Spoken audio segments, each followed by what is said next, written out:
Okay? Do I look okay? My hair is okay? Yeah, hair's all in place, love. Yeah. Wonderful. I hope you're sitting down because the smell from this recipe is going to travel through my internet, in the ether, into your house. And unless you're sitting down, you've got danger of fainting. Today I'll be making a cream of aubergine or eggplant or melanzane, wherever you are in the world, lasagna. And it's going to be very, very simple to make, but the most delicious thing that you will have tasted, and it's going to be a vegetarian one. There will only be a few ingredients in this recipe, but I'll start with some potatoes. These are approximately 120 grams, and I'm going to chop them very, very small.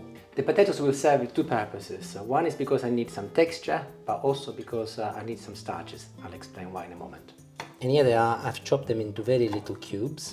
A little amount of water. Do not use a lot, as we need this water to be nice and starchy. And potatoes go in. I've put the potatoes on, I'll turn them down and I'll leave them to cook now for about 5-10 minutes. They won't take long at all. I don't need to explain to you how to cook potatoes, I'm sure.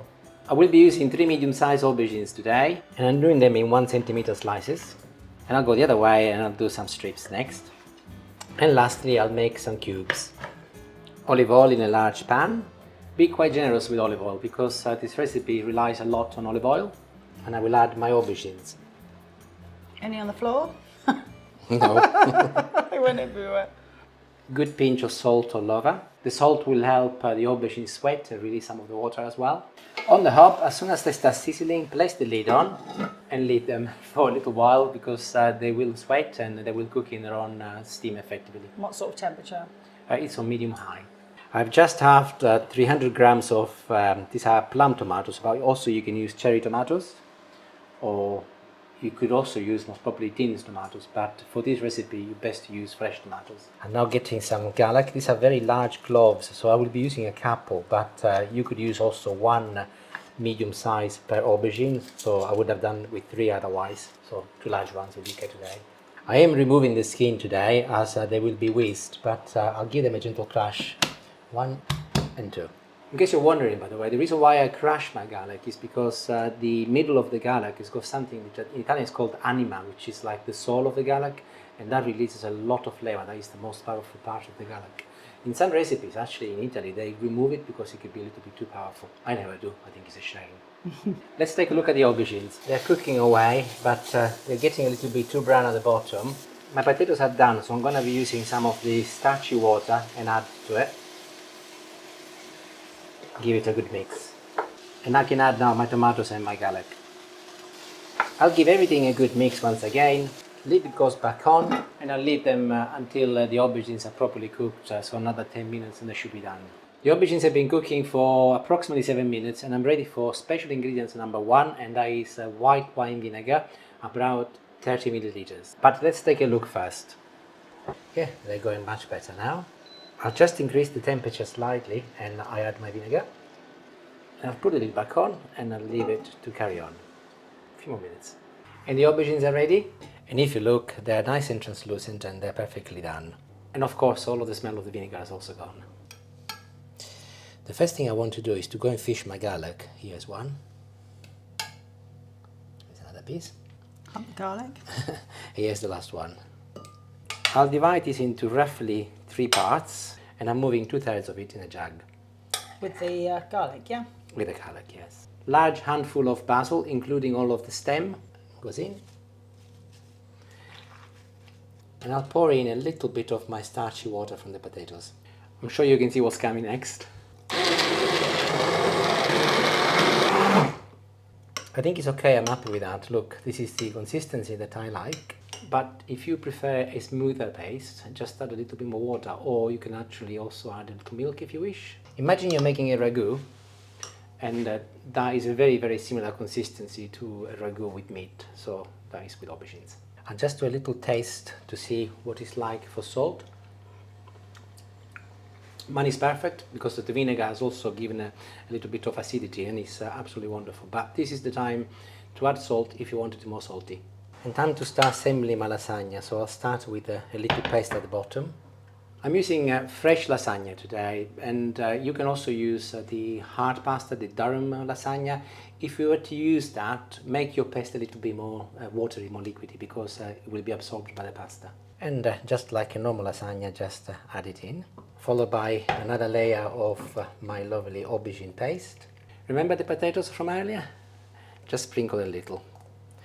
This will be the texture I was talking about, followed by a few dollops of ricotta. And these are the remaining aubergines and tomatoes, and I will just sprinkle some of that as well. A little Parmesan cheese, and I'll start again. I will aim to do maybe 4 or 5 layers max, which is the ideal number of layers for lasagna, so I'll see you at the last layer. And I'm now on the 4th layer, and I've used up all of my potatoes and my ricotta, and also the loose aubergines.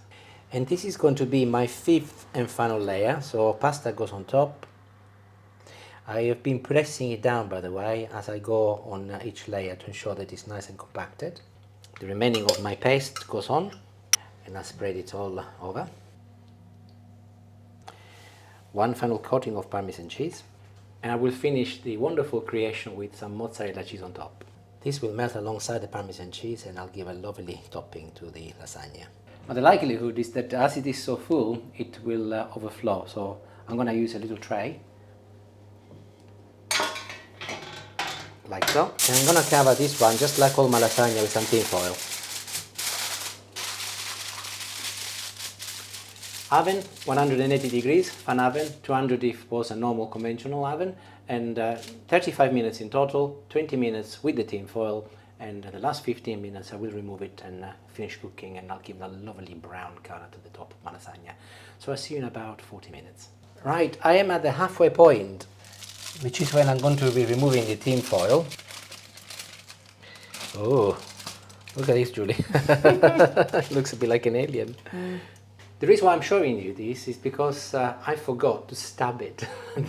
I got so excited. I always get excited when I make lasagna that I forgot. So whenever you use fresh pasta, just before it goes in the oven, just stab your pasta with a knife so that it doesn't give you this dome effect.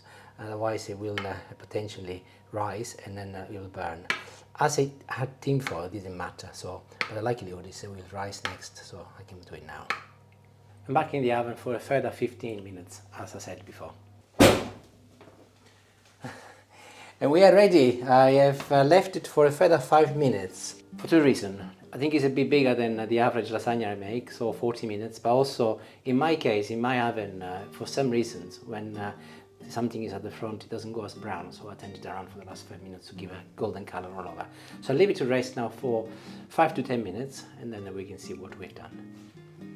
Hello, Gabriella. Nice. Part of the film was probably. And like all lasagna, now that it has rested for a few minutes, I'm going around with a knife to ensure that the edges are properly freed. And they are. This lasagna, by the way, it will be enough for 4 people. You think?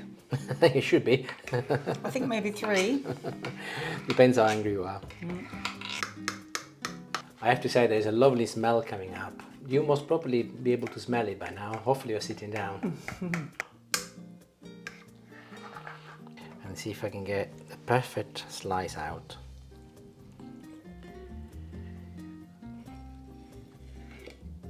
Look, if I turn it around, you can see my fine layers. They look lovely. And that is why it's so important that you leave it to rest for at least 5 minutes. They'll give the opportunity for the lasagna to rest, otherwise it will just go splash everywhere. Like this, it stays wonderfully together. Let's see what we've done.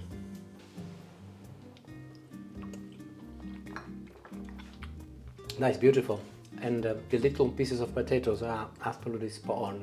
They add a little texture to the liquid of the aubergines. Really, really nice. And as I said before, if you're using the hard durum pasta, make it a little bit more liquidy. And by the way, if you don't particularly like vinegar, use less or don't use it at all. Depends on taste. But in this particular case, it was just perfect. Thank you very much. Buon appetito. And if you make it, let me know how you get on. Ciao, ciao. Ciao, ciao.